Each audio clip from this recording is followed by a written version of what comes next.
Alright, so we're starting with the classic Not Earth Earth. You already know the drill. 100 years ago, their world got hit with a real-life MMO update, and everyone had to sign up. And you know what that means? Shit's about to go down. So the game wasn't just for funsies, it came with a whole-ass monster apocalypse. To fight back, everyone's gotta roll the gacha for a class, from your basic warrior to some angel-looking thing. First up is this girl, Sun Xiaoli, who pulls the Forge Master class. Basically, she's a blacksmith. And of course, the peanut gallery immediately starts clowning on her for getting a non-combat class. Next up is the main hater, Wang Tianqi, who awakens as a paladin, looking way too smug about it. He pulls a rare class and suddenly his whole crew is simping hard. Look at this clown combing his hair. Meanwhile, this four-eyed teacher is screaming at some poor kid to get his trash awakening over with. Four Eyes is still rushing people, clearly hates his job and everyone in it. And here comes our boy, Zhou Yi, with a smirk that says, "I'm the main character." My man walks up looking like a model and immediately has the girls blushing. He touches the crystal and gets this whole edgy purple aura thing going on. The system announces his awakening as the dark energy swirls around him. And he pulls a Thief, a rare class that has the crowd going wild. Our boy looks at his stats, not even hyped, like he just got socks for Christmas. Of course, the peanut gallery is back, clowning him for training as a warrior. Even the teachers are calling him a waste, saying he'll never catch up now. But our guy is looking at his skill panel, and you just know there's a plot twist. The system shows off the standard thief skill, Death Eye, which is basically just a glorified poison debuff. But plot twist, our boy also gets God's Hand, a skill that lets him literally steal other people's skills. Zhou Yi realizes his thief class is actually a 5-finger discount on godhood. And because he's the MC, the system throws in a freebie passive skill, Weapon Mastery. He's already theory crafting how to be a thief with a two-handed sword, making his warrior training actually useful. Our boy puts it all together, realizing this busted-ass skill is his golden ticket. A different, nicer teacher tries to give him a pep talk, telling him to ignore the haters. Zhou Yi, smooth as ever, basically tells the teacher, "Don't worry, I'm built different." He walks off into the sunset, ready to style on everyone in the beginner trial. But the Paladin Clown's fan club is still running their mouths, comparing him to their boy Wang. Zhou Yi hits the peanut gallery with a smirk, basically telling them to watch what he does next. Back at his place, our boy starts setting up his in-game account for the trial. He picks the edgiest name he can think of, Death Star, because of course he does. My man decides to skip the avatar creation, figuring his real face is all the intimidation he needs. He's too cool for profile pictures and just wants to get straight to the action. The system brings up the weapon selection screen, offering all the classic starter gear. He instantly locks in the two-handed sword, ready to be the world's first great sword-wielding thief. The countdown for the beginner's trial begins, and our boy looks way too calm about it. The system casually mentions the trial has a 0% pass rate, just to add a little pressure. And he's in, spawning into the trial looking like he's about to solo the whole damn forest. Zhou Yi spawns in and immediately starts admiring his new MMO drip, because priorities. The system immediately hits him with a monster wave warning, no time for a tutorial. Our boy is standing alone in a creepy-ass forest, waiting for the party to start. And the first wave is a bunch of ugly-ass goblins hiding in the bushes. The goblin leader starts talking mad shit, trying way too hard to be intimidating. Zhou Yi isn't even phased, he's just hyped to test out his new cheat code skill. He's playing it cool, letting the goblin get right up in his face for the skill to work. He finally activates God's Hand, ready to yoink a busted skill from this chump. The system shows him the loot table, and it's absolute garbage from a level 1 mob. My man is absolutely fuming that his god-tier skill just stole a literal stick. The goblin leader is having a full-on existential crisis over his missing stick. The system hits him with the fine print, explaining his god-tier skill is just another gotcha roll. Zhou Yi is absolutely losing it, ready to file a complaint with the system's manager for consumer fraud. While our boy is busy crying about the gotcha rates, the goblin goes full rage mode. He blocks the swing and realizes it's time to use his other busted skill since the first one flopped. Our boy activates his aimbot eyes, locking on with the Death Eye skill. The system confirms Death Eye is a glorified wall hack that reveals the enemy's weak point. He leaps in for the kill, and the system reminds us Weapon Mastery makes this whole thief with a greatsword thing work. My man's got that main character smirk back, ready to absolutely demolish this goblin. Zhou Yi goes full edgelord, bringing the greatsword down on the now terrified goblin. The system confirms he just crit-shotted the goblin's weak spot, folding him instantly. The rest of the goblin squad is absolutely shook, watching their leader get one-tapped. Our boy realizes his trash skill has multiple uses and decides to go on a looting spree. He goes full Goblin Slayer, yoinking stats and sticks from the whole mob with God's hand. Joey finally gets it. His busted skill is for farming mobs, not one-shotting bosses. The system announces Wave 2 is coming, and my man looks like he's ordering takeout. This next wave looks way more serious, like they brought the whole damn goblin army. Our boy is just hyped for more farming, telling the horde to bring it on. Suddenly, some other dude makes a dramatic entrance, stomping onto the scene. A new player shows up with an edgy sword, saying he's about to get serious. This new dude immediately starts showing off his own edgy sword skills, trying to steal the spotlight. And look at that, this copycat is also farming attributes from the goblins our boy was working on. Joey is in his own world, monologuing about how his greatsword thief build is just built different. My man literally vacuums up the goblin EXP, hitting level 2 and getting a fat stat boost. He pulls up his stat sheet, looking way too pleased with himself after 5 minutes of grinding. Our boy immediately starts talking about fighting the impossible final boss, because he's got that MC plot armor. And right on cue, some monster with a fresh manicure makes its dramatic entrance. The boss starts trash-talking from off-screen, and Joey is just looking around like a lost puppy. Turns out the impossible boss is a cat girl who just teleported behind him to call him Little Brother.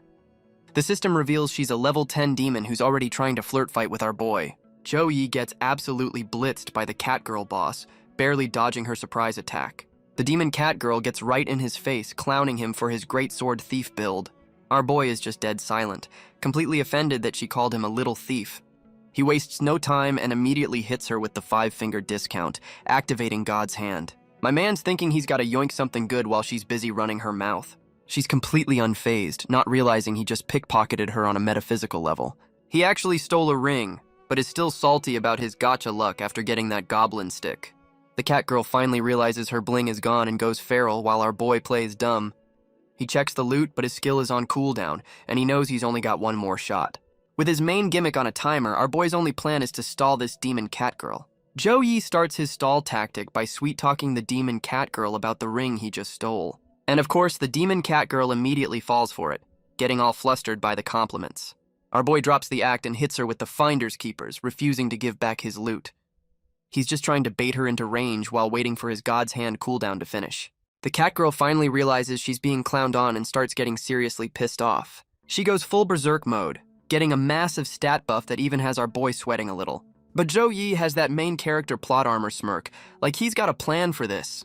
His skill cooldown is down to 1 second, and he's just waiting for his opening. The system gives him the all clear, his busted-ass stealing skill is ready to go again. She unleashes her ultimate attack, and our boy meets her head-on, ready for a real fight. The demon cat girl lands a solid hit, and our boy Joey is definitely feeling that one. But my man just smirks, revealing he baited her attack while she's still screaming about him being a thief. He parries her ultimate move with his greatsword, finally proving his weird-ass build isn't just for show. The cat girl is completely shook that the decoration sword actually blocked her full-power rage attack.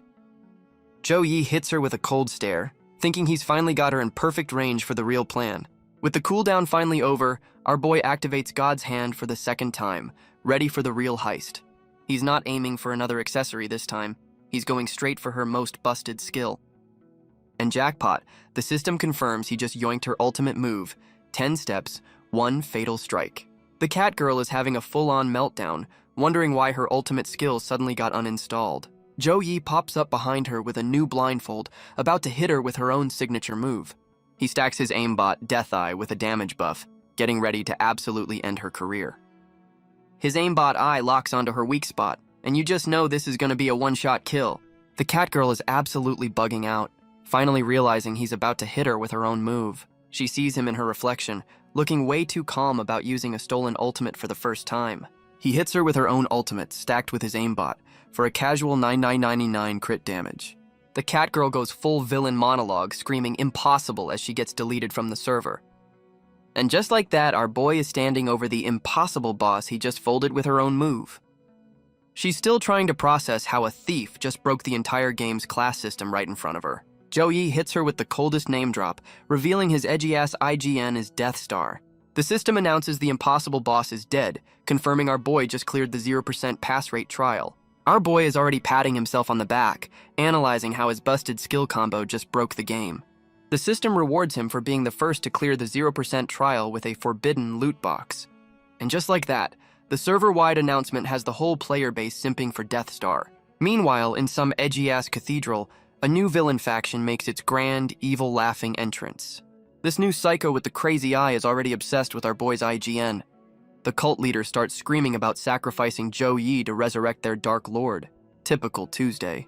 On the flip side, we cut to the good guys at the Blue Star Federation headquarters. Their leader is already scrambling a team to find and protect Death Star from the murder cult. And our boy has no idea he's the most wanted man in the world, just feeling a random chill. Zhou Yi completely ignores the bad vibes and gets hyped to open his forbidden gacha box. Our boy is laser-focused, ready to see what kind of cheat code this forbidden box spits out. And it drops a legendary greatsword. My man looks like he just hit the gacha jackpot. The system gives a quick rundown on loot boxes, basically just to flex how rare his new toy is. And of course, our boy got the top-tier forbidden chest because plot armor is a hell of a drug. He pops it open and pulls the Damocles sword, which is just dripping with main character energy. The stats are absolutely busted. It's a throwable nuke that gets stronger with more kills. My man is already getting a god complex, calling himself a walking nuclear bomb. Meanwhile, some sketchy hooded figure is already at his apartment asking for him by name. The system hits him with a visitor incoming alert, because even his doorbell is part of the game now. And Zhou Yi is completely clueless, thinking it's just his sister coming home. Our boy is smart enough to hide his IGN before checking who's at the door. He gets up to answer, still completely clueless about the psycho cultist waiting for him. And it's the sketchy cultist, trying to sell him on his new religion like a door-to-door salesman. This psycho starts rambling about his Lord of the End, looking way too happy about the apocalypse. The cultist tries to take credit for his rare class, showing off his weird hand tattoo like a business card. Zhou Yi hits him with the thanks but no thanks, trying to politely shut down the crazy cult recruiter. Our boy immediately goes for his phone to call the cops because that's how you deal with cultists. But the cultist just casually pries the door open with his bare hands. Guess he's not a normal salesman. The cultist is pissed about the phone call, and Zhou Yi finally realizes this dude is not a joke. The psycho goes full feral, launching himself at Zhou Yi for daring to call the authorities on him. This psycho pulls out a glowing red sword, officially ending the recruitment seminar.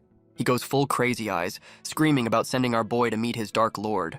The cultist swings for the fences, and our boy Zhou Yi is about to get folded in his own living room. Zhou Yi immediately tries to use God's hand, thinking he can just yoink this dude's weapon. But the system hits him with the terms and conditions, saying his cheat code is PvP disabled. Our boy is pissed, realizing his god-tier skill just got nerfed into the ground by the fine print. He's caught completely lacking without a weapon and spots a kitchen knife on the counter. He grabs the fruit knife, remembering his weapon mastery passive makes anything a deadly weapon. Zhou Yi activates his other cheat, Death Eye, ready to turn this into a knife fight. His aimbot locks onto the cultist's weak spot, and now we've got a real fight on our hands. Zhou Yi immediately uses the ultimate he just stole, but with a damn fruit knife instead of a greatsword. The cultist is still monologuing about the consequences of calling the cops, completely clueless. Our boy dodges the swing while his aimbot eye locks onto the weak point on the psycho's back. The flaming sword gets a little too close for comfort, and Zhou Yi is starting to sweat. He parries the magic sword with a kitchen knife and shanks the cultist right in the weak spot. And just like that, the psycho gets absolutely folded in the living room by a dude with cutlery.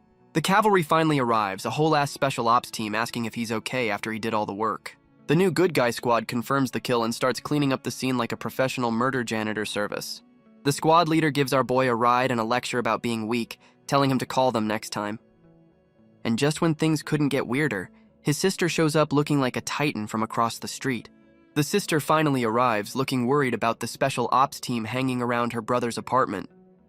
She immediately goes into overprotective mom mode, asking if some bad person bullied him. Zhou Yi plays it off like it was nothing, just a routine inquiry, and tries to rush her inside. His sister immediately starts grilling him about his awakening and asks for his IGN so she can carry him. Our boy is sweating, realizing he can't exactly tell her his IGN is the now infamous Death Star. She misreads the situation, thinking he got a trash class and offers to be his sugar mama. He completely dodges the question by pretending to be tired, leaving his sister looking confused. Zhou Yi makes a break for it, heading upstairs to avoid any more questions about his new secret life. His sister just watches him go, still worried that her little brother is a helpless noob. Our boy heads up the stairs, dropping a cryptic line about forgetting something as time goes by. Our boy hits us with the tragic orphan backstory because of course he has one. We get a flashback to baby Zhou Yi getting left in the rain like a discarded Amazon package. Turns out the family that adopted him was his sister's, connecting all the dots. His new sister immediately adopts him as her little brother, promising to protect him forever. And just when things were getting wholesome, the story hits us with the dead parents trope. Even as a kid, our boy was trying to be the strong one, comforting his sister at the funeral. He's still thinking about that special ops dude calling him weak, which is all the motivation he needs. Joey finally realizes being the famous Death Star puts a huge target on his sister's back. He goes full shonen mode, promising to tell her everything once he's strong enough to protect her. Back in the game, our boy is already checking his stats and planning to grind quests for a speed run. Our boy Joe Yi hits the starter town, planning to learn some actual thief skills before he starts speedrunning. Meanwhile, some random clout chaser is lying his ass off, claiming he's best friends with Death Star. Joe Yi overhears this clown and gives him a look that says, "I have literally never seen you before in my life." He finds the thief mentor, who's a total sleazebag in a VIP lounge, and immediately calls him a useless noob. The mentor flexes the most basic-ass thief skills, basically telling our boy to pick one and get lost. Our boy knows most of these are useless for his build, but figures stealth is the only decent option here. He tries to ask for a quest, but the mentor just clowns on him for being low level and tells him to scram. The mentor hits him with a 10 gold fee, and Joe Yi is just realizing every NPC in this game is a dick. The clout chaser from before starts yelling at him, telling him to go grind wolves like a proper noob. Even the mentor's fan club is laughing at his greatsword build while simping for their sleazy teacher. Joe Yi gets tired of the trash talk and just yeets a whole-ass wolf into the VIP lounge to make a point. He hits the mentor with the "oops, my hand slipped" excuse, asking for a quest like he didn't just cause a scene. The mentor is so shook he immediately gives him an easy quest, just trying to get this psycho out of his club. Our boy accepts with a smirk, knowing damn well he just bullied an NPC into giving him what he wants. He gets to the quest location, and it's just a sketchy-ass empty stage called Dark Ridge. My man starts sweating, realizing the easy quest might be some weird BDSM dungeon trap. He tries to act all serious, saying he won't be fooled, but walks straight into the obvious trap anyway. Joe Yi pushes open the giant doors like he owns the place, completely ignoring every single red flag. And of course, the floor immediately crumbles under him because this was obviously a trap, you dumbass. Our boy is now screaming as he plummets into a dark pit, courtesy of the sleazy mentor's beginner quest. Back at the club, the mentor's fan club is waiting for the news that our boy got folded. The sleazy mentor reveals he sent Joe Yi to the hardest quest in the area, all because his feelings got hurt. My man is still absolutely fuming about the wolf incident, holding a grudge like a true petty villain. Joe Yi makes a graceful landing, and by that I mean he face plants into the dungeon floor. Our boy just dusts himself off, completely unfazed by the fact he just fell into a death trap. The dungeon immediately throws 100 ghost knights at him because this is a beginner quest, right? Our boy realizes his usual one-shot and loot strategy won't work against a whole damn army. He remembers he has that busted-ass legendary sword he just got, perfect for some crowd control. My man just yeets his new sword and it turns into a literal Beyblade of death. And just like that, the legendary sword nukes the entire mob. Guess this quest isn't so hard after all. Our boy is admiring his new nuke sword, already feeling the god complex kicking in. He calls his Beyblade of death back, ready to speedrun the rest of this beginner quest. My man gets that "I'm about to break the game" smirk on his face. A giant red knight appears, and our boy is just staring it down like it's another Tuesday. He unleashes another massive AoE attack, and some random staff goes flying out of the explosion. Joe Yi just casually collects the loot, complaining that this hardest quest is actually a joke. He checks his inventory and is already complaining about the trash tier drops from the mobs. Suddenly, some weird glowing rose thing appears because the quest isn't over yet.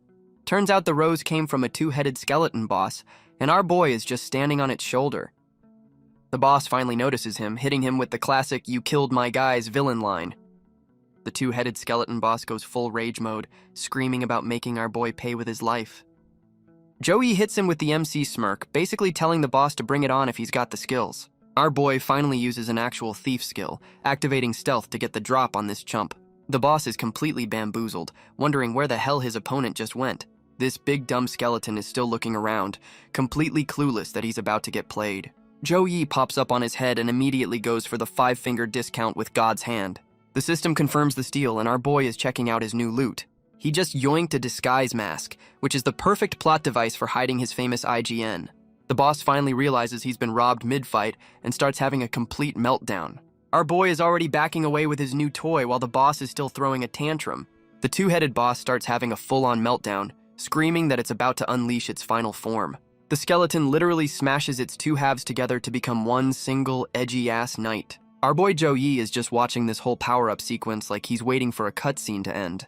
The boss goes full Cthulhu face and the system drops a surprise, kill the real boss quest on him. The new Cthulhu Knight starts flexing its power, stomping around like it's the main character now. He immediately throws out his ultimate, Dark Cross Slash, trying to end the fight before it even starts. Our boy just casually hops over the ultimate move like it's a puddle on the sidewalk. He lands and hits him with the "that was close," but you know damn well he wasn't even sweating. The boss gets pissed and charges in for the kill, but our boy is looking way too calm about it. Joe-Yi blocks the attack with his new sword, but even he's surprised by the boss's raw power. The Cthulhu Knight is putting on the pressure, and our boy is barely holding his ground. Our boy finally admits his greatsword build isn't enough when he actually has to fight. The boss goes full anime mode, unleashing a massive tentacle attack to end the fight. Joe-Yi is scrambling to dodge, realizing he's completely outmatched in a straight brawl, and he finally gets tagged, taking a solid hit that actually makes him bleed for once. With no other options, our boy decides to pray to the gacha gods and use his stealing skill. He starts running his mouth, trying to stall for time by insulting the boss's whole vibe. My man is just roasting the Cthulhu Knight's tentacle face, hoping to piss it off. The boss gets super triggered, calling him a thief, which is becoming a running theme. And right on cue, his cheat code is back online, ready to pickpocket this boss mid-tantrum. Our boy hits the Cthulhu Knight with God's hand, yoinking its greatsword right out of its damn hands. Joe-Yi immediately flexes his new loot, a perfect level sword with some seriously busted stats. He stacks his aimbot eye with the Catgirl's ultimate, about to use two stolen skills at once. The Cthulhu Knight gets absolutely blindsided by the combo, not even knowing what just hit it. The boss starts talking mad shit about its armor, but our boy has that "you're already dead" look. And there's the crit damage, folding the boss so hard it starts screaming the villain's national anthem. Impossible. Joe-Yi breaks down his busted-ass combo, basically giving the boss a post-mortem on how it got styled on. The system announces the boss is going into rage mode, because of course it has a second health bar. The Cthulhu Knight goes full hentai monster, screaming about making our boy pay for the disrespect. Joe-Yi hits him with the ultimate roast, saying the only cost is having to look at his ugly-ass face. The Cthulhu Knight is still screaming, but our boy is just standing there looking bored as hell. Joe-Yi activates his nuke sword and basically tells the final boss to fuck off. My man's legendary sword goes full Beyblade mode again, charging up a final attack. And the Damocles sword calls down a whole-ass orbital strike, deleting the boss from existence. The system asks if he wants clout for the kill, but our boy chooses to stay anonymous this time. And just like that, another server-wide announcement about a mysterious player breaking the game. Our boy is already checking his loot, acting like a golden chest is just an okay drop. He opens the chest and a weird blue letter pops out instead of some busted gear. And of course, it's a hidden quest because this game just loves giving him freebies. We cut back to town where some rando is bragging about hidden quests, just to remind us how rare they are. Some random NPCs are hyping up hidden quests, completely unaware our boy just speedran one. Meanwhile, the sleazy mentor is gloating, thinking our boy got folded in his little death trap.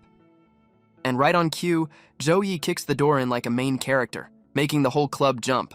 The mentor is absolutely shook, realizing the noob he tried to kill just came back from the dead. Our boy just drops a fat bag of gold on the table, ready to buy the information he needs. Suddenly the mentor is all smiles, his principles completely forgotten at the sight of cold, hard cash. He sees the quest location and immediately starts tweaking, realizing what our boy just unlocked. Joe-Yi goes full gangster, grabbing the mentor by the collar to get some straight answers. The mentor spills the tea, revealing Dreamless Village is actually a zombie apocalypse waiting to happen. Our boy is just processing this, probably already planning how to farm a whole village of zombies. The sleazy mentor explains the zombie dungeon is a limited time event, like a demonic happy hour. He's trying to scare our boy off, talking about level 30 bosses when the server cap is 20. But it's a chance dungeon with class change items, and our boy's eyes just lit up. Joey just hits him with a "K thanks bye," completely ignoring the dude's life-saving advice. Our boy is already planning his loadout, because even he knows level 25 mobs aren't a joke. He decides to upgrade his gear first, leaving the sleazy mentor absolutely fuming in the background. The game's economy is tied to the real world, so our boy heads to the auction house. He's at the Black Dragon Chamber of Commerce, the biggest in-game trading hub in the country. And of course, he immediately spots his sister hanging out with some girl he clearly hates. His sister calls him out, looking surprised to see him, while her friend just scoffs. Our boy immediately starts lying his ass off, using the disguise mask to claim he's an assassin. The hater friend immediately starts roasting him for the class change, and our boy is already tired of her shit. Sugar Mama Sis steps in to play mom, telling her 2 children to stop bickering in public. His sister offers to buy him a full set of gear, but our boy's pride makes him turn down the freebies. She goes full yandere mode, threatening him into letting her spoil him, and my man folds instantly. Now that he's been properly intimidated, she tells the staff to bring out the best gear they've got. The shopkeeper leads them to the gear, and our boy is already having a panic attack over their fashion sense. The first set they show him is a single pink slipper, and the disrespect is just palpable. And the full set is a Patrick Star cosplay with a massive intelligence debuff. This is just straight up bullying. The hater friend suggests a floral crop top set, and our boy looks like he's about to commit a crime. The sister's next pick is a blue pimp suit with a hair straightening effect, and the hater friend is dying laughing. After the clown show, he finally gets a proper edgy MC outfit with a trench coat and some busted stats. The girls are simping over his new edgy look, and his sister immediately tells the clerk to ring it up. Sugar Mama Sis drops nearly 2 million gold without blinking, teasing him for being her little freeloader again. Now that he's got the drip, our boy is already checking his watch, desperate to dip out on this family bonding time. He makes a quick exit, telling his sister he's got quests to do while she goes back to being his mom. Our boy is finally free, heading off to the zombie dungeon the sleazy mentor warned him about. He arrives at the Dreamless Village, which we all know is just code for a zombie-infested hellhole. My man does a quick gear check, flexing the new fit and the sword he yoinked from that Cthulhu boss. He's posted up at the entrance, looking like he's about to walk into the scariest dungeon on the server. Our boy is monologuing about the creepy-ass zombie village he's about to enter. The system confirms this place is a high-level death trap, but our boy is confused why it's not empty. He walks in and immediately senses a barrier, realizing this isn't just a normal ghost town. Instead of zombies, he finds a bunch of ghost kids playing, and my man is completely thrown off. One of the ghost kids face plants, and our boy's tough guy act immediately cracks. He goes full Big Brother mode, checking on the kid who just ate dirt. Plot twist, the kid is a spooky skeleton ghost, but he's still calling our boy Big Brother. He touches the kid and gets hit with a traumatic flashback of the village getting absolutely wrecked. The vision hits way too close to home, reminding him of his own tragic backstory. And of course, the game hits him with a flashback to his own dead parents, because this quest is just emotional damage. Our boy is officially pissed, calling out the knights who wrecked the village while flexing his stolen sword. He's standing in the middle of the flashback, calling out the knights for being absolute trash bags. And here are the culprits, the knights who started this whole zombie apocalypse in the first place. The knights go full ghost mode, turning into some green-flamed skeleton chumps. The system confirms these level 25 skeletons are the next wave, and they're all charging at once. Joe Yi is completely over it, pulling out a skill card and telling the whole mob to shut up. He hits them with the ultimate flex, saying they're too trash to even rob while his ghost clone intimidates them. One of the skeletons tries to get a hit in, swinging its sword like it actually has a chance. Another one powers up with some edgy red aura, trying way too hard to look threatening. And our boy just casually one-shots the whole squad with his Beyblade sword, not even breaking a sweat. Our boy is standing in the aftermath, looking like he just committed a war crime and has zero regrets. He's literally screaming, "Shut up," while one-shotting the whole mob with 6k damage numbers. The system confirms he's so OP he broke the level cap, and now his XP is on backorder. And the game promises to drop all that banked XP on him once he finishes this quest chain. Right on cue, the system drops the next objective: kill the final boss of this hellhole. The whole damn village starts shaking, and our boy knows the main event is about to start. A giant spooky skeleton hand just bursts out of the ground because subtlety is for losers. And here's the final boss, a level 30 undead lord 10 levels above the server cap.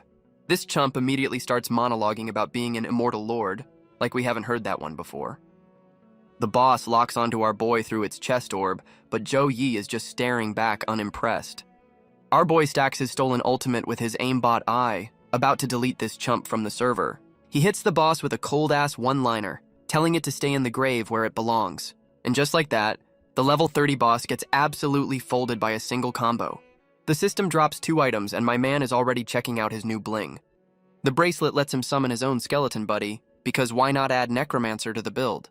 He also gets a skill book for a speed and dodge buff, another perfect drop for his class. My man immediately learns the skill, calling a 60% dodge buff 5 seconds of straight-up invincibility. He gets the boss's broken helmet as a quest item, basically a trophy for his collection. Our boy is already figuring out this helmet is the key to the next part of the quest chain. He heads deeper into the village, looking for some person named Xiao Yu to finish the job. Our boy finds the quest objective, a lone ghost girl standing in the middle of a creepy-ass cemetery. The system hits him with some edgy flavor text while the ghost kid is having a full-on emotional breakdown. He goes into Big Brother mode, trying to comfort the kid while confirming she's his quest target, Xiao Yu. The ghost kid immediately confirms her identity and latches onto him, which you know is hitting his orphan backstory button. Our boy tries to gently explain the quest, but he's about to learn that kids and trauma don't mix. She spots the boss helmet he's carrying and immediately recognizes it, going into a full-blown panic. The ghost kid goes feral and shoves him, accusing him of being one of the bad guys, and our boy is completely lost. The system confirms he just pissed off a mystery-level NPC, and our boy is trying to do some serious damage control. He's desperately trying to explain he's on her side, but the ghost kid is already charging up her rage attack. And the system just confirms his charisma stat is absolute 0, officially failing this social encounter. The ghost kid goes full demon mode, summoning her ghost army to jump our boy. The whole graveyard lights up with green get his ass energy, and the spooky vibes are off the charts. A whole mob of ghost villagers rises from the grave, and our boy looks like he's rethinking his life choices. The kid points at him like he's public enemy number 1, ordering her zombie squad to attack. Our boy has a full-on moral crisis, realizing he can't just fold a bunch of traumatized ghost villagers. And just like that, our boy has a galaxy brain moment mid-beatdown. He remembers the sleazy mentor's one piece of useful advice about this being a chance dungeon. My man puts his sword away, deciding to just face tank the whole damn ghost army. The zombie mob immediately dogpiles him, screaming about revenge while he just takes it, and the system confirms his pacifist run was the right call, passing the ultimate vibe check. Our boy Joey has that "I've cracked the code" look, ready to pass this empathy test. He's just standing there, letting the whole ghost mob wail on him like a training dummy. And right on cue, some mystery woman in heels makes a dramatic entrance, about to step on him. This new lady starts flexing some ghost-busting powers, telling the mob to chill out. She's basically telling the whole ghost army to go back to their rooms, and it's actually working. And here's the full reveal: a masked mystery woman who is definitely not a side character. Our boy is immediately down bad, blushing and wondering who this new potential waifu is. The ghost kid runs right past him to the new lady, so I guess she's the cavalry. The mystery woman goes full big sister mode, comforting the ghost kid who just tried to murder our boy. Joey is just standing there like a third wheel while they have a whole family reunion. Our boy is already simping for the new masked waifu, admiring her gentle side from a distance. My man is literally gulping, completely flustered by the new arrival on the scene. Joey is blushing and having a full-on anime moment, wondering why his heart is racing. The masked waifu drops a hint that she and the ghost kid are connected, because of course they are. The ghost kid is still trying to get our boy jumped, pointing him out as the bad guy. The masked waifu, Qingyu, apologizes for the kid, hitting him with the "he's an orphan" card. The system gives him a new quest, and our boy immediately starts asking for the village's tragic backstory. And here we go, Qingyu starts the lore dump about what went down a decade ago. Turns out Dreamless Village used to be Carefree Village, which is just asking for a disaster. We get the flashback to the happy times, with a baby ghost kid enjoying life before it all went to shit. The lore dump continues with the classic happy family trope, you know this ain't gonna last. And there it is, the one fateful day that ruins everything.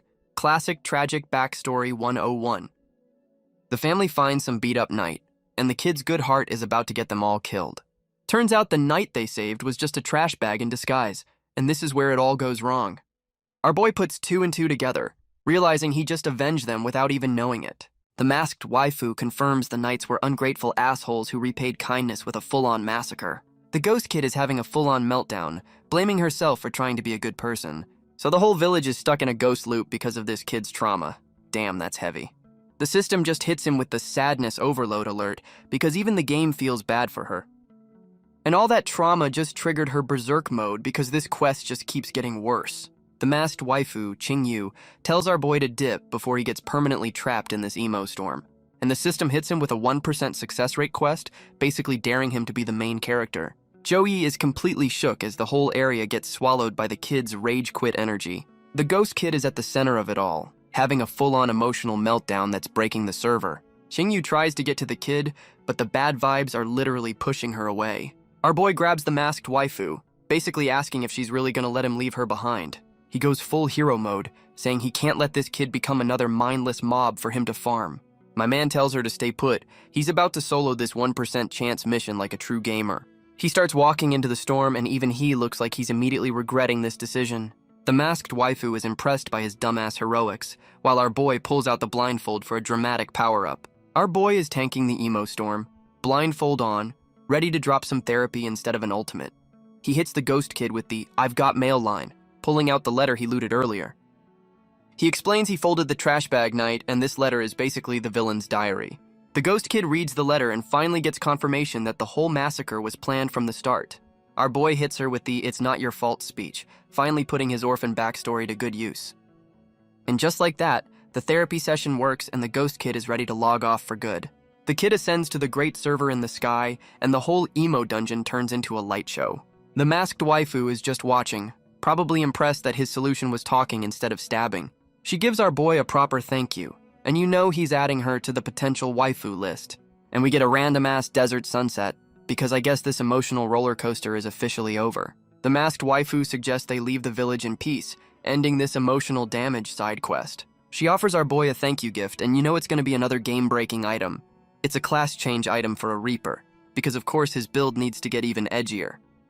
Yi plays humble for half a second, but she immediately calls him on his bullshit. He snatches the loot with zero hesitation, confirming he has absolutely no shame when it comes to freebies. The masked waifu spots the ring he yoinked from the catgirl boss, and the gears start turning. She's putting two and two together, finally realizing our boy might be the infamous Death Star. And just like that, she gets all flustered and makes a run for it, leaving him confused. My man calls the stolen ring a token of love. This dude's riz is built on pure audacity. She's a blushing mess, completely falling for his smooth talk while he just walks off cool as hell. We cut to some futuristic city called White Emperor Center because the plot is moving on without him. Meanwhile, some high-level government meeting is going down, and you know it's about our boy. Some random suit is already trying to frame Death Star for offing other rare class users. But the city lord Baizheng is a total fanboy and immediately shuts down the slander. The hater, Zhao Jun, isn't buying it, suggesting our boy might just be a petty asshole. The deputy lord Su Heng plays the peacemaker, saying they're looking into it, but he looks kinda shady. Zhao Jun is still screaming for justice, really trying to get our boy cancelled. A guard conveniently interrupts the argument with some fresh intel. Turns out they were tracking one of those psycho cultists and found a little something. And it's a killing order, confirming the cult is behind the hits, not our boy. The government suits are losing their minds over a hit list targeting every rare class in the city. The city lord is pissed, realizing our boy Death Star is the main target on this psycho cult's to-do list. Fanboy city lord immediately tries to scramble the jets to protect his favorite gamer, but the shady deputy lord Su Heng tells him to hold his horses for a second. And here's the kicker. They can't warn our boy because he's so anonymous they don't even have his phone number. Meanwhile, our boy is completely oblivious to the citywide manhunt for him. My man is just back home, simping over the class change item from the masked waifu Qingyu. Yi is just chilling, replaying the whole encounter in his head like a rom-com protagonist. And of course, his sister sneaks up on him, calling him out for staring at his new toy all morning. She immediately starts teasing him about getting a love token, and our boy gets flustered as hell. His sister gets right in his face, calling him out for being flustered, and my man is about to have a system error. She goes full smother mode, celebrating her little brother's first crush while he's literally dying in her arms. Our boy is trying to act tough, but it's hard to be intimidating when you're getting suffocated by your sister. She finally lets him go, leaving him looking like he just went 10 rounds with a titan before telling him to go level up. His sister leaves the room, giving him some space to finally use his new game-breaking toy. But she's already getting suspicious, wondering how her new brother is progressing so damn fast. She immediately dismisses it, still convinced he's a helpless freeloader who needs her protection. Our boy wastes no time activating the class change item to go full edgelord mode. The system confirms it. Our boy Death Star just got a promotion to Grim Reaper. He's already flexing the massive stat boost, feeling the main character energy flowing through him. Our boy is feeling the juice from his new class, monologuing about being able to punch through steel. He gets a little too hyped and accidentally punches a hole clean through his apartment wall. And his sister, who was just leaving for work, sees the side of her building just explode.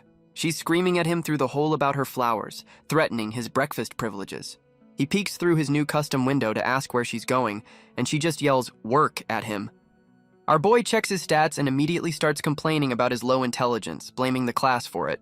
His inner demon pops up to tell him it's not the class, it's his sister's bloodline suppression. Yi is not having it, and just tells his chibi inner monologue to get lost. He notices his new Reaper class came with a talent bar and 2 new skills locked behind level requirements. The first skill is a busted true damage passive, and he's already theory crafting a 10-hit kill combo. Our boy is already planning his level 35 build, getting way too excited about his new edgelord class. He's so hyped to grind, he grabs his sword and makes a break for it, ready to go farm some mobs. But his inner monologue hits him with the reality check. His sister told him to clean up the damn wall he broke. And there's the hole, a beautiful monument to his lack of self-control and his future chores. So instead of grinding, our boy is taking out the trash like a responsible adult who just committed property damage. While he's doing his chores, some mystery woman in heels shows up to interrupt his punishment. The red-haired guild recruiter introduces herself, already trying to scout him for his assassin class. She hits him with the guild sales pitch, offering a special 10% income tax like it's a great deal. The recruiter goes for the classic honey trap, trying to use her personality to seal the deal. But our boy has achieved enlightenment, hitting her with a hard pass and leaving her completely shook. The recruiter is having a full system meltdown, wondering why her legendary Riz just got no-selled. She's still trying the hard sell, but our boy is looking down on her like she's a pop-up ad. She drops the act and goes full demon mode, revealing this recruitment is a life-or-death KPI. And now she's plotting to jump him in a back alley. Guess the sales pitch is officially over. Our boy hits her with the wrong place, wrong time, basically calling her trashy for the location. He drops some life advice from the School of Hard Knocks. Trash can romance is always a trap.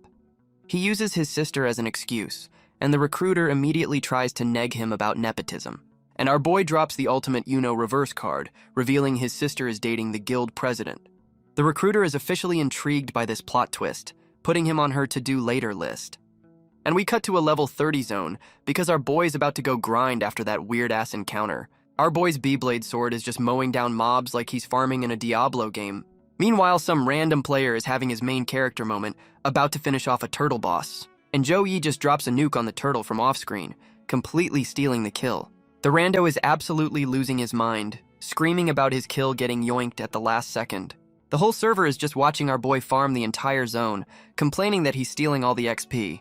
His nuke sword is making another pass, and the other players are scrambling to get out of the way. Our boy just casually catches his weapon, looking like the edgelord he was always meant to be. My man checks his stats and is already complaining that 3 hours of genocide only got him 1 level. He's already getting impatient, realizing this grinding pace is way too slow for his speedrun plans. And the randos he just stole from are now clowning on him for wanting to level up so fast. The randos are trying to gatekeep the grinding spot, and one dude drops the most savage anatomical roast I've ever seen.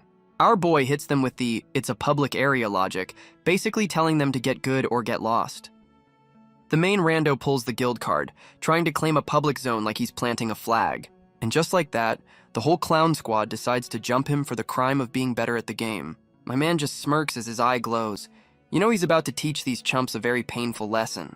He catches an arrow with his bare hand and basically tells them to bring it on. The disrespect is palpable. Joe-Yi is literally inviting the whole mob to jump him at once. This is just a warm-up for him. He unleashes a purple AoE attack, folding the entire squad like they're level 1 slimes. The main rando is watching his whole crew get deleted, and he's about to make a very bad decision. This dumbass charges in for a solo attack, screaming like he has a chance against the guy who just wiped his team. Joe-Yi blocks the attack with one hand, hitting the rando with a stone-cold "you have a death wish" stare. And he just deletes the dude with a massive soul-crushing AoE, not even a fair fight. The rando gets folded so hard he's screaming the national anthem of every jobber in history. The rest of the clown squad immediately starts begging for their lives, calling him father, like he's their new cult leader. Our boy just soaks it in, while these chumps promise to give him the whole zone if he spares them. He decides to use this as an intel gathering opportunity, asking for a better grinding spot. The rando immediately snitches about a secret realm, because fear is the best interrogation tool. Our boy dismisses them like the trash they are, telling them to get lost before he changes his mind. The randos are already panicking about their guild leader finding out they leaked the secret. But the main rando reveals his master plan: send our boy to fight his boss so he can steal the loot. The main rando is still fuming, plotting to use his guild boss to get revenge on our boy. This jobber is really hung up on the father thing, vowing to turn the tables on Joe-Yi. And we cut to a spooky-ass forest because that's where all the good grinding spots are. Our boy arrives at the miasma swamp, already complaining about being in another creepy forest. Joe-Yi is skeptical that these clowns actually gave him a real tip about a secret realm, and the system immediately proves him wrong, handing him a werewolf secret realm quest on a silver platter. The game lays out the rules: a high-level werewolf dungeon with a 3-hour time limit. My man sees a whole-ass army of level 40 werewolves and just sees a giant bag of XP.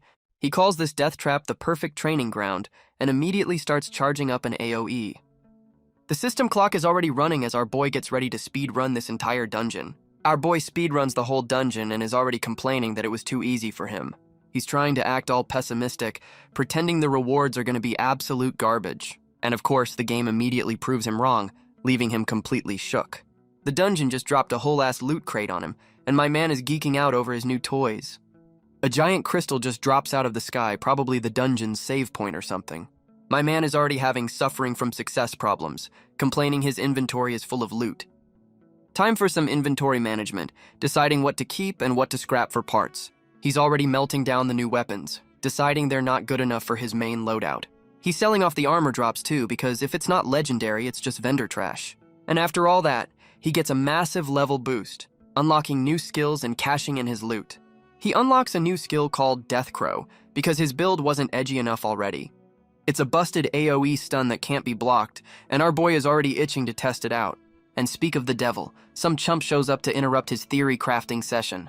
It's the jobber squad from before, and the main rando is snitching his ass off to his boss. The boss, Killer B, tries to act tough, but his boy is already telling him Joe Yi cleared the dungeon. Our boy just calls out the snitch, basically saying, "I knew you were a coward from the start." The snitch immediately starts panicking while his boss is giving him the "you're a dumbass" look. My man is having a full-on meltdown, realizing he just got exposed in front of the whole squad. The boss gets pissed and starts roasting his own guy's haircut before he even throws a punch. And then he just one-shots his own man to make a point. Guess this guild has a strict no-snitching policy. The boss, Killer B, hits him with the classic villain offer, "Give me the loot or die." Our boy is actually sweating for once, realizing this chump is a level 40 boss. Joey is just chilling on a rock, completely surrounded by the clown squad like it's a party. My man gets that "you're all my beta testers" look, ready to try out his new Reaper skills. He immediately pops his new Death Crow skill, turning into an edgy purple bird and causing a scene. The whole squad is completely bamboozled, wondering where the hell he went while a giant ghost bird looms over them. Our boy is already theory crafting mid-air, realizing his new bird form has some hidden perks. He immediately stacks his aimbot eye on top of his bird form because why use one cheat code when you can use two? The aimbot scan reveals the boss's weak points are his hands. Guess those edgy gloves aren't just for show. And now he's prepping God's hand, about to pickpocket this dude from the sky like a damn seagull. Our boy goes full kleptomaniac bird, about to yoink this dude's whole build from the sky. And there's the 5-finger discount, hitting the boss with a surprise pickpocket attack. The system confirms the heist, and our boy just yoinked a skill he doesn't even understand yet. The boss is completely clueless, wondering if that was just the wind that stole his ultimate. This chump finally pops his spidey sense, trying to figure out who just played him for a fool. And there it is, he finally spots the edgy purple bird that just ganked his skill. My man is absolutely fuming, giving our boy the ultimate death stare from the ground. The boss starts screaming at his goons, telling them to shoot down the thieving-ass bird. And our boy just unleashes his unblockable stun move, about to turn this whole squad into statues. The whole clown squad gets CC'd while the boss tries to summon minions, but it's way too late for that. The boss tries to summon his minions, but they're all stunned, so he's just yanking around a bunch of statues. Our boy is just staring down from the sky, looking like the edgiest bird in the entire server. Joey dives in for the kill, about to turn this chump into a highlight reel. He hits the boss with a massive purple slash, and the whole squad just watches their leader get styled on. The boss is actually shook, realizing the kid he tried to jump is a whole-ass raid boss. This chump starts talking trash about melting down our boy's sword, like he's even gonna touch it. The boss reveals his ultimate is just turning his own crew into a disposable zombie army. Our boy is already breaking down the skill, figuring out how to counter this chump's whole build. Killer B starts monologuing about his new plan, because villains just love to hear themselves talk. And his master plan is to turn our boy into a zombie slave. This dude is absolutely delusional. Our boy gets pissed that this chump even dared to look at his legendary sword. The disrespect is real. He pulls out the skill he just yoinked, basically telling the boss, "You just activated my trap card." The boss thinks our boy is running away into the secret realm, completely oblivious he's being baited. Killer B and his whole clown squad are about to follow him in, thinking they've got him cornered. The boss's brilliant plan is to trap him with a werewolf army, but he's just delivering more XP. Our boy hits him with a deadpan stare while the boss is still yapping about his dumbass slave plan. The dungeon's alpha werewolf shows up, and this is supposed to be the big, scary threat. Joe Yi is just checking out the werewolf's stats like he's at a pet store picking out a new dog. He immediately uses the boss's own stolen skill to try and tame the biggest monster in the room. And just like that, he successfully tames the werewolf commander, pulling the ultimate power move. The werewolf commander immediately bends the knee, asking his new master for orders. Our boy points at the clown squad and tells his new pet to take out the trash. Killer B is having a complete system failure, wondering how this kid yoinked his ultimate. The werewolf army charges in while our boy just watches from the sky in his edgy bird form. And just like that, the werewolves are absolutely shredding the jobber squad. It's a bloodbath. The boss, Killer B, is trying to make a run for it but gets cornered by his worst nightmare. This chump immediately starts begging for his life, offering up all his loot like a coward. Our boy is just circling overhead in his crow form, enjoying the show before the grand finale. He lands on his new pet and hits the boss with the ultimate taunt about wanting his sword. Killer B is completely speechless, realizing he just tried to rob the main character of the server. Our boy promises to end this chump's career, charging up a final attack to take out the trash. And just like that, Killer B gets absolutely folded, screaming as he gets deleted from the server. Joey just stands there with his new werewolf squad, basically saying the dude had it coming. With the job done, our boy dips out through a portal, leaving a trail of bodies behind him. He's back in the city, acting like he didn't just commit several war crimes in a secret dungeon. My man finally remembers the disguise mask he yoinked, perfect for staying off the government's radar. He picks the edgiest name possible. Don't mess with the crows, really leaning into the brand. And just like that, he's back to his nerdy alter ego ready to clock out for the day. He spots that desperate recruiter from before, still trying to poach random players at a coffee shop. The recruiter, Jo Yaya, is still on her grind, completely oblivious that her main target just walked past. Our boy decides to use his new bird form to stalk the recruiter because why not? And we get a full reveal of her edgy scorpion back tattoo. Guess she's not just HR. My man is literally blushing in crow form. This dude is down bad for the recruiter. She gets home and immediately senses she's being watched, calling out the peeping Tom. The recruiter is getting paranoid, feeling the weight of our boy's horny bird stare. She's trusting her assassin instincts, completely unaware the stalker is a literal crow on a lamppost. And our boy has a revelation, realizing the desperate recruiter is an assassin just like him. The system confirms she's a level 40 assassin, way stronger than she was letting on. He's wondering why a top-tier player is stuck doing a dead-end recruitment job. Suddenly her wristband starts glowing. Looks like she's getting a call from the boss. The recruiter gets a message and calls the sender prey, which is never a good sign. She's setting up a meeting with some poor bastard who wants to join her guild. This is 100% a trap. She heads off to the meeting spot, while our boy follows in his edgy crow form, playing detective. The meeting is at some sketchy-ass hotel, and our boy is doing a full-on aerial surveillance mission. And just like that, someone gets dropped. Guess the contract negotiations went south real fast. The recruiter is standing over the body of the dude she was supposed to recruit. So much for HR. She goes full psycho mode, monologuing about killing rare class users to keep them rare. This psycho just leaves the body on the floor and dips out like she's leaving a bad Yelp review. Our boy sees the whole crime scene from the window, getting a front row seat to the murder. My man is having a full-on I almost died moment, realizing he dodged a massive bullet with this one. Our boy is having a full-blown panic attack, spam calling his sister after seeing that psycho recruiter's handiwork. Meanwhile, his sister is completely oblivious, chilling at some fancy-ass hot spring resort. Sugar Mama Sis is at a spa day with the hater friend, and things are getting a little handsy. And there's our boy's panic call, completely ruining the vibe of their girls' night out. The hater friend is throwing a tantrum, telling his sister to just ignore the call like a true villain. His sister roasts him for being a clingy little brother, but you know she's still a little worried. The hater friend goes full yandere, demanding all the attention because it's her birthday. Sugar Mama Sis is finally asking the real questions, like why her friend is so damn jealous of her brother. Back to our boy, who's officially in overprotective mode, assuming his sister's already been offed. He goes full Liam Neeson, vowing revenge while flying right past the psycho recruiter who started this whole mess. We cut to some rich-ass neighborhood, probably where all the shady deals go down. Our boy's crow stalking reveals the psycho recruiter and her partner are full-blown doomsday cultists. The partner tells the psycho she's making too much noise, but she's on a mission to find Death Star. Our boy is just processing the fact that a top 10 psycho cult has him on their most wanted list. Her partner calls out her dumbass plan of killing random noobs to find one specific guy. The psycho recruiter explains her galaxy brain logic. Our boy must be a noob because he got a rare chest. My man is just sarcastically soaking it in, realizing he's the main character in their psycho fanfiction. The partner asks why they're so obsessed, and she drops the bomb that our boy can resurrect their evil god.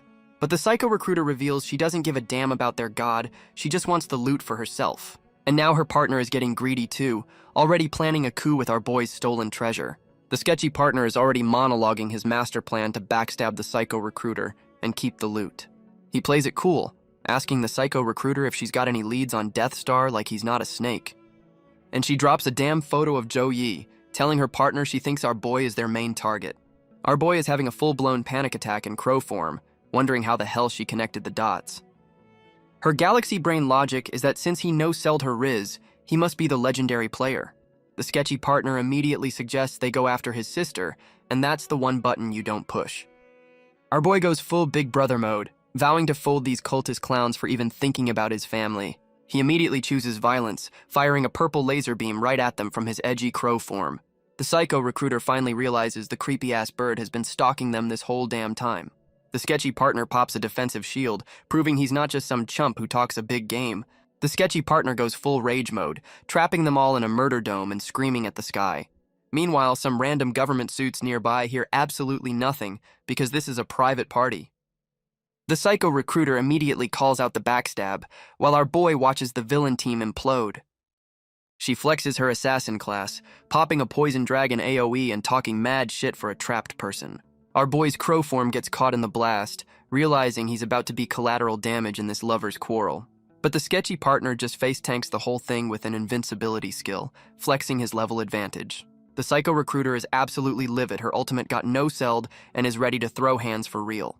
She goes full ninja mode, using a clone rush attack to try and overwhelm the big dumb tank. The sketchy partner just casually punches the ground, deflecting her whole combo like it's a joke. And she gets completely shut down, realizing her partner was sandbagging this whole damn time. The psycho recruiter is doing some high-speed parkour to dodge the sketchy partner's attacks. Our boy is just analyzing her moves from the sky, getting a free lesson on high-level assassin gameplay. The sketchy partner is actually laughing, impressed that she's putting up a decent fight for a warm-up. She pulls out a dagger and starts flexing her cult credentials, like that's supposed to scare him.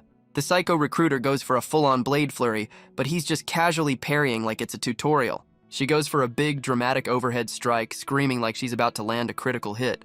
And she's officially lost it, going full-on feral mode now that her attacks aren't working. She lands a clean stab right on his shoulder, but it just bounces off his plot armor. Our boy sees his opening, ready to third-party this fight while they're both distracted. He unleashes his new Death Crow skill, about to hit the sketchy partner with an unblockable 10-second stun.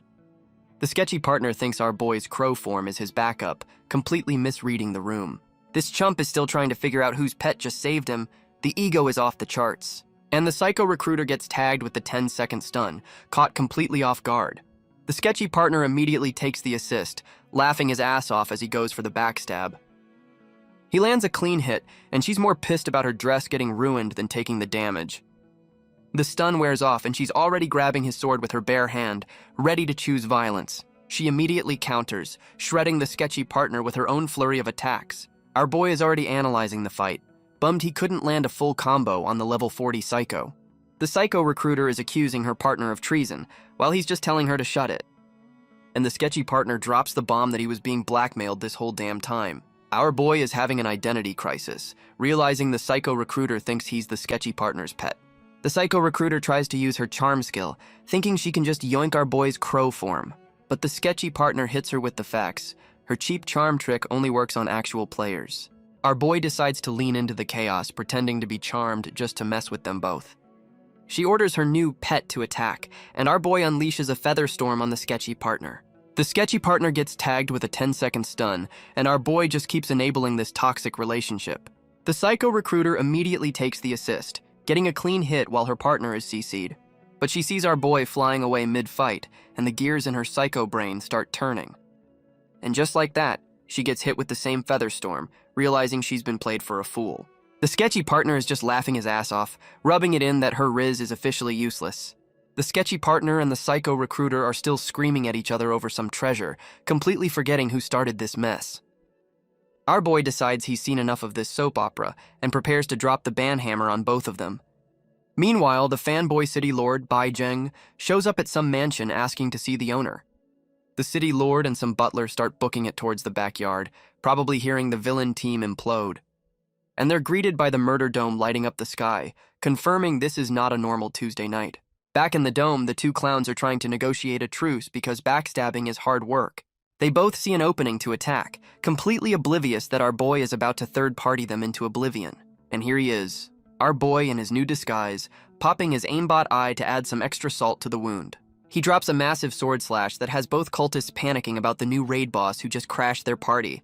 The sketchy partner is completely shook that another masked edgelord showed up to the function. Our boy's sword nuke absolutely demolishes the sketchy partner's defensive shield. The whole murder dome gets lit up as the shield shatters into a million pieces. Joey just lands in the middle of the crater he made, looking completely unbothered. My man is actually wondering if he overdid it, asking if he just accidentally one-shot them. He's just standing at the edge of a massive crater, admiring his own property damage. The sketchy partner is barely hanging on, saved only by some last-chance plot armor necklace. This chump is power-scaling mid-fight, thinking our boy is level 80 for almost one-shotting him. The psycho recruiter is also alive, recognizing our boy's silhouette but can't quite place him.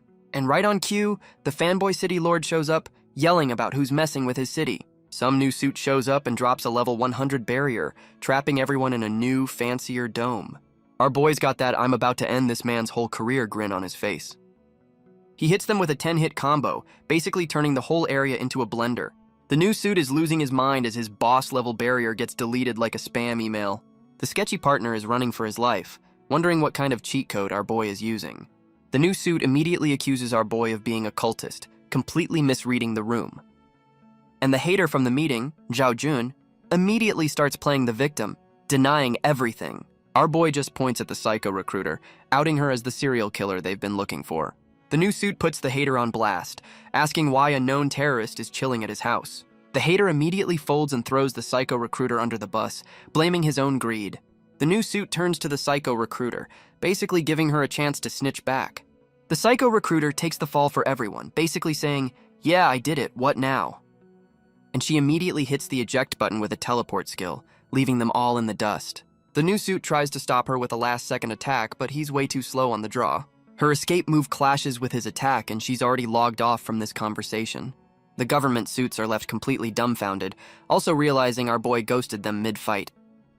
The psycho recruiter is fuming in some back alley, blaming the swordsman and crows for her bad day. She immediately gets the feeling she's being watched, seeing a familiar shadow on the ground. And there's our boy in crow form, explaining that birds have a literal bird's-eye view of her escape route.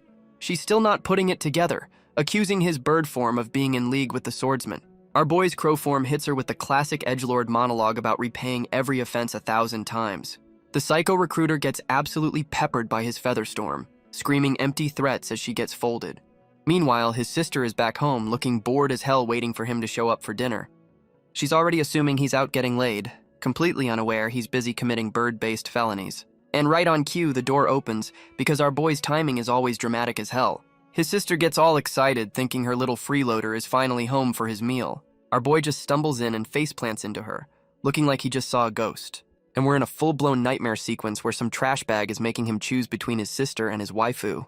My man is losing his shit, screaming at the nightmare villain to let them go. He wakes up from the nightmare and immediately panic grabs the first thing he can reach. And it's some random white-haired girl, who is definitely not his sister, and he's in her room with a handful of plot. The hater friend immediately goes feral, accusing our boy of assault when he just woke up from a nightmare. And right on cue, Sugar Mama Sis walks in, completely oblivious to the 5-alarm fire of awkwardness. His sister completely misreads the room, thinking her brother and her friend are finally bonding. The hater friend is still roasting him while our boy just wants this random girl out of his damn room. At the dinner table, the hater friend immediately starts grilling him about why he was spam calling his sister. Our boy flips the script, asking his sister why she was ghosting his calls all night, and they both look caught. Sugar Mama Sis tries to change the subject with a chicken leg, but the damage is already done. My man puts it all together, realizing his sister and the hater friend were together, and he wants answers. The hater friend tries to cover with a weak-ass excuse about working overtime, but the blushing says otherwise. Our boy hits them with the smuggest look imaginable, totally calling them out on their overtime bullshit. Our boy immediately starts grilling them, asking what secret realm is so important they'd be working overtime all night. The hater friend drops the name of the new raid dungeon, Shadow of the Black Sun. And we get the lore dump. It's a massive zombie-filled death trap that's been wiping guilds left and right. The hater friend drops her galaxy brain theory that there's a hidden boss, and the main loot is still up for grabs. Our boy's loot goblin senses are tingling, realizing there's a whole treasure chest no one has claimed yet. But Sugar Mama Sis immediately shuts him down, telling him the big kid's table is too dangerous for him. She goes full big sister mode, patting his head and promising to bring him back a toy, and his inner demon is pissed. The hater friend immediately breaks up the family moment, reminding them she's the boss and she makes the rules. While the girls have a dramatic moment, our boy is already plotting to crash their party and steal the loot. And we cut to the sketchy partner, Zhao Jun, sitting in a dark room looking like he's about to ruin someone's day. The sketchy partner, Zhao Jun, gets a visit from a new cult contact who confirms the psycho recruiter is officially offline. My man is absolutely shook, realizing his partner in crime just got permanently logged off. He's trying to process how she went from perfectly fine to deleted in the span of a few minutes. The new contact, Scorpio, explains she got one-shot by some true damage monster, and we all know who that is. And just like that, the new boss dips, leaving the sketchy partner to marinate in his own panic. Zhao Jun is left alone in the dark, probably realizing he's next on the hit list. He has a full-on meltdown, finally connecting the dots that our boy, the masked swordsman, is the culprit. Yeah, he's not taking the news well, just trashing his own office in a fit of rage. His son shows up to tell him that even though they dodged the government, our boy is still a huge problem. The sketchy partner goes full villain, ordering a manhunt for the Crow Man with a recruit or kill policy. And we're at the shadow of the Black Sun raid, the zombie-filled death trap his sister told him to avoid. Sugar Mama Sis and the hater friend are in the thick of it, getting absolutely swarmed by mobs. The hater friend drops a massive water AoE, basically turning the whole area into a zombie-filled water park. And just like that, the hater friend loses track of Sugar Mama Sis and immediately starts panicking. Sugar Mama Sis is getting completely overwhelmed, barely blocking the horde with her bow. The hater friend goes full Beyblade mode with her scythe, trying to clear a path to her girl. And our boy drops in like a damn superhero, saving his sister at the last second in his edgelord disguise. He hits her with the "you're safe now" line, and she's just staring, completely starstruck by this random masked dude. Our boy has a full-on oh shit moment, realizing his own sister has absolutely no idea who he is. And Sugar Mama Sis is already simping for the masked hero, wishing her weak little brother could be like him. Our boy is so good at the hero act that his own sister is begging to be his disciple. This is peak comedy. The hater friend is checking on Sugar Mama Sis, who's dropping some weird once a teacher, always a father line. And the hater friend immediately goes full yandere, calling out his sister for simping over the masked stranger. So the hater friend tries to pay him off with a fat stack of gold, basically a stay away from my girl fee. Our boy is absolutely losing his mind over the gold, realizing he just got paid more than a guild salary. Sugar Mama Sis is just thanking him for the save, completely unaware of the silent transaction going down. And she's finally starting to connect the dots, realizing this masked hero has her brother's eyes. Our boy goes full Big Brother mode again, pulling her behind him as the next wave of mobs shows up. The whole damn zombie army is back for round 2, and our boy is about to get some more XP. And just like that, the hater friend gets knocked off the ledge, leaving our boy alone with his sister. Our boy pops his aimbot eye, ready to show his sister what a real gamer looks like. He goes back to back with his sister, dropping a combo move that's pure main character energy. And just like that, he nukes the entire field, leaving nothing but XP dust behind. The hater friend is back, trying to thank him for saving her woman with another bribe. My man plays it cool, acting all shy like he's not about to yoink that payment instantly. He cashes in 1,000,000 gold while the girls make a run for it, leaving him with the bag. The hater friend is still fuming, calling our boy a hired thief while his sister is still simping. Our boy just shrugs it off, ready to go solo the rest of this dungeon for the real prize. He sends his Beyblade sword out to clear the path because walking is for side characters. We cut to some other poor bastards getting swarmed trying to protect some new rando. Some new clown squad is getting absolutely wrecked, and their leader is whining about losing his scout. This new chump is worried about some little witch and his family's reputation, confirming he's with the sketchy partner's crew. His goon is panicking about finding a new scout, basically admitting this dungeon is way out of their league. The leader's brilliant plan is to just jump another guild and enslave their thief. Real top-tier strategy. The goon agrees while having a full-blown internal meltdown about dying in this death trap. And just as they're about to get folded, a massive golden laser show starts clearing the mobs for them. Of course, it's our boy's Beyblade sword doing a flyby, turning the whole zombie army into XP dust. Our boy's crow form shows up, immediately sizing up the new guy as another walking ATM. He immediately unleashes his Featherstorm, already thinking about the million gold he just got from the hater friend. And he pops his Death Crow skill, hitting the entire zombie horde with a 10-second unblockable stun. The whole zombie horde gets hit with the 10-second pause button, leaving the new rando completely shook. The new chump finally spots the edgy bird in his reflection, wondering what the hell is going on. Our boy pulls out another stolen skill, a level 100 barrier he yoinked from that government suit. He drops the stolen barrier, trapping the new clown squad and all the mobs in a fancy new murder dome. The sketchy partner's son is losing his mind, realizing the swordsman is also a damn magician. And he stacks another stolen skill on top, a soul-burning flame that doubles all damage. Our boy just unleashes a purple nuke, turning the entire murder dome into a giant XP farm. The new chump finally connects the dots, realizing this monster is the guy his dad is hunting. Our boy just chills on a branch in crow form, admiring his work after deleting the entire wave. The new rando tries to recruit him, but our boy hits him with a hard pass, not even giving him the time of day. Our boy's crow form flexes that he just cleared the whole zone, basically asking what else there is to do. The new chump tries to bribe him with 200k gold, and our boy just calls him stingy after that $1 million payday. He just flaps his edgy wings and starts to dip, completely unimpressed by the lowball offer. The rando is begging for his number, but our boy hits him with the too much trouble and ghosts him. While flying away, he notices some random ring he's carrying is starting to heat up like a hot pocket.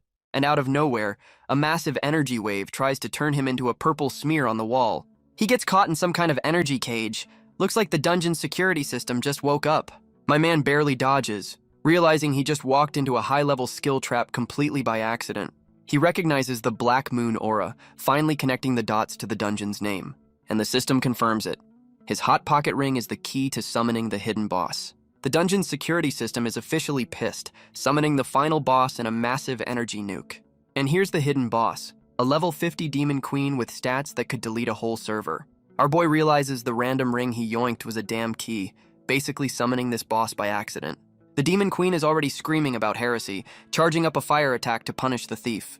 She unleashes her immortal flame, a massive AoE that's supposed to be a raid wiper. Our boy is completely unbothered, seeing her army of fire bats as just more target practice. He immediately goes for the pickpocket, using God's hand to rob the boss mid-monologue. The demon queen is absolutely fuming, realizing some thieving-ass bird just yoinked her shit. The system confirms he stole her sword, and my man is already complaining it wasn't a better skill. He immediately counters with his own Death Crow skill, about to hit the raid boss with a 10-second stun. The demon queen is completely shook, realizing she just got hit with an unblockable stun from a damn bird. The system confirms the 10-second CC as our boy drops his crow form to go for the finisher. My man immediately equips the sword he just yoinked, ready to style on her with her own weapon. He unleashes her own ultimate right back at her, and she's screaming as she gets hit with the Void Slash. She's still pulling the "you can't kill me" card while the stun timer is literally at 1 second. And just like that, the boss gets deleted, and our boy gets a level up and a new skill for his troubles. The whole dungeon just explodes in a wave of red energy, with our boy's crow form at the center of it all. He's back in human form, wondering where his loot is, but some mystery voice wants him to trade the ring for it. The demon queen is back, claiming she's just a ghost now and trying to cut a deal with the guy who just killed her. She tries to threaten him for the ring, but our boy immediately calls her out on her weak-ass intimidation tactics. The demon queen tries to act tough, thinking her ghost form has any leverage here. Our boy is just flexing the new skill he got from killing her, ready to test it out immediately. She's completely clueless, still trying to figure out why the guy who just folded her isn't scared. And he drops the new Soul Lock skill, basically a high-level Pokemon capture move. The demon queen gets wrapped up in chains, still trying to pull rank while getting CC'd. My man just yanks her across the floor like he's starting a lawnmower. The disrespect is unreal. She lands at his feet, and he's already monologuing about her new career as his personal pet. And just like that, the raid boss bends the knee, calling him master. My man collects waifus like they're loot drops.